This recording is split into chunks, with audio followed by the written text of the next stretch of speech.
नमस्कार साथियों, मैं हूं आशीष श्रीवास्तव। आप जो अनुराग यादव के मामले में जो देख रहे हैं, आज उसकी कार्रवाई जो तहसीलदार कोर्ट में होनी थी, उसमें अभी कोर्ट की कार्रवाई शुरू हुई है और क्या कुछ होता है हम आपको बताते हैं। और इस मामले में लगातार जो इस तारीख पर अनुराग के पिता और अनुराग के जो प्रधान हैं गांव के, वीरेंद्र यादव, जिन्हें कुछ दिन पहले साजिशन जेल भेज दिया गया था, वो भी आते हैं। दोनों लोग आए हुए हैं और चूँकि आप स्क्रीन पे देख सकते हैं कि तहसीलदार की जो कार्यालय है उसमें किस तरह से डेट का एक इशू फंस रहा है कि आगे की डेट क्या होगी, और उसके लिए वो प्रधान जो है किस तरह से पैरवी कर रहे हैं तहसीलदार के पास। और देखिए कि किस तरह से इसमें आप देख सकते हैं कि तहसीलदार के सामने जो पैरवी करके, और इनका इतनी ख्याति बढ़ चुकी है कि तहसीलदार के जो साथ में जो गनर तैनात होते हैं, जो एक तरह से अंगरक्षक होते हैं, वो भी इनको किस तरह से अप्रिशिएट कर रहे हैं, ये सब आप देखिए स्क्रीन पर। और क्या कुछ इस मामले में आज हुआ है, कार्रवाई नई एक डेट पड़ गई है और उस डेट को लेकर के उसको और नज़दीक की डेट के लिए प्रधान ने जो है पैरवी की। लेकिन संभवतः जो है जो डेट लगाई गई है उसमें तहसीलदार ने आश्वस्त किया कि ये जो डेट है इस पर जो है इस दिन आपकी सुनवाई टलेगी नहीं, कोई नई डेट नहीं आएगी, कोई न कोई बड़ा फैसला लेकर के आएगा। इस आश्वासन के साथ 28 अप्रैल की जो डेट दी गई है उसमें न कोई तहसील दिवस का कार्यक्रम है, न कहीं कोई इस तरह का आयोजन है। और इसको आपको बताते हैं कि आगे इस मामले में क्या कुछ हुआ है, प्रधान का क्या कहना है, अनुराग के पिता का क्या कहना है, ये हम सुनवाते हैं। प्रधान जी, आज तारीख थी, आप आए हैं कोर्ट, क्या कुछ जानकारी हुई? देखिए, मैं कोर्ट में आया तो वहाँ प्रस्ताव आ गया था। इसी कारण जो है डेट बहुत लंबा दे रहे थे, तो हम पेशकार साहब के मिले और पेशकार साहब से कहें कि हमारा डेट इतना लंबा क्यों दे दिए। तो फिर तहसीलदार साहब के हम गए, उनसे बात किए तो अभी जान लीजिए कि काफ़ी लंबा डेट दे रहे थे। तो 28 तारीख को डेट मिला है। उसमें अब 28 को सुनवाई होगी, चूँकि आज प्रस्ताव के कारण जो है उसमें सुनवाई स्थगित हो गई फाइल की। क्या लगता है, क्या कुछ और बातें हुई कुछ? देखिए भैया, हम तो यही आज सोच के रखे थे कि 14 को डेट नहीं लगा था, चूँकि 14 को अंबेडकर जयंती थी। तो 16 को हुआ था, पेशकार साहब महिला थी, उनसे बात भी हुई थी कि नहीं, तहसीलदार साहब बैठेंगे, उस दिन जो है सुनवाई होगी। और आज भी सुनवाई नहीं हुआ, हो गया जो है प्रस्ताव आ गया। इसी बिना जो है 28 को डेट मिल गया है।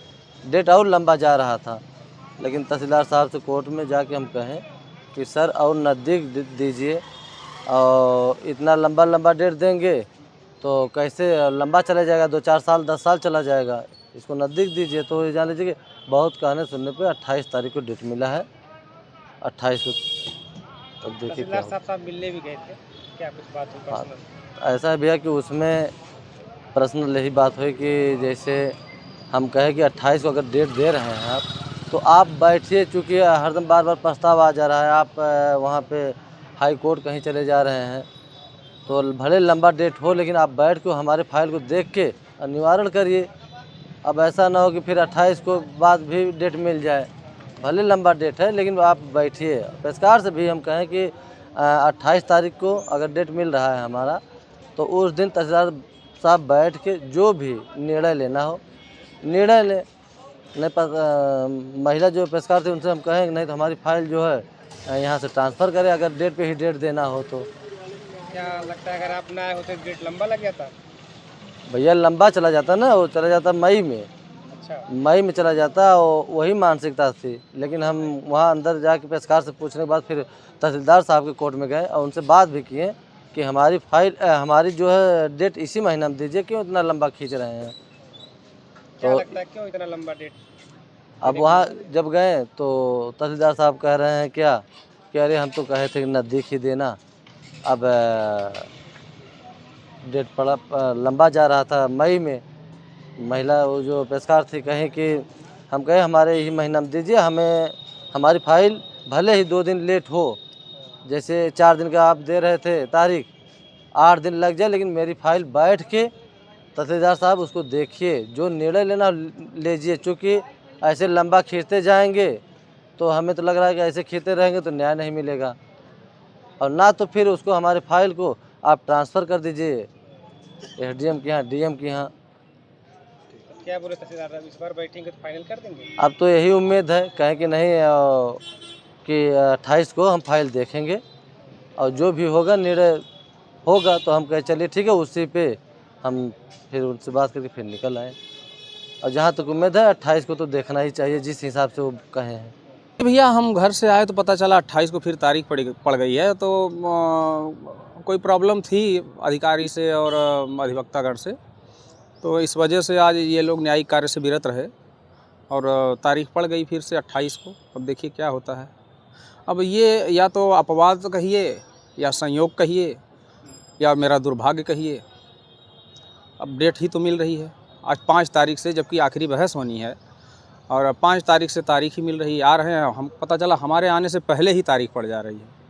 प्रयागराज में एक दलित की जला करके ठाकुर साहब ने हत्या कर दी और उसके हत्या करने के दौरान ही जो है जब आंदोलन हुआ तो जो है वो खेत खलियान में जो है उनके बुलडोजर चल गया।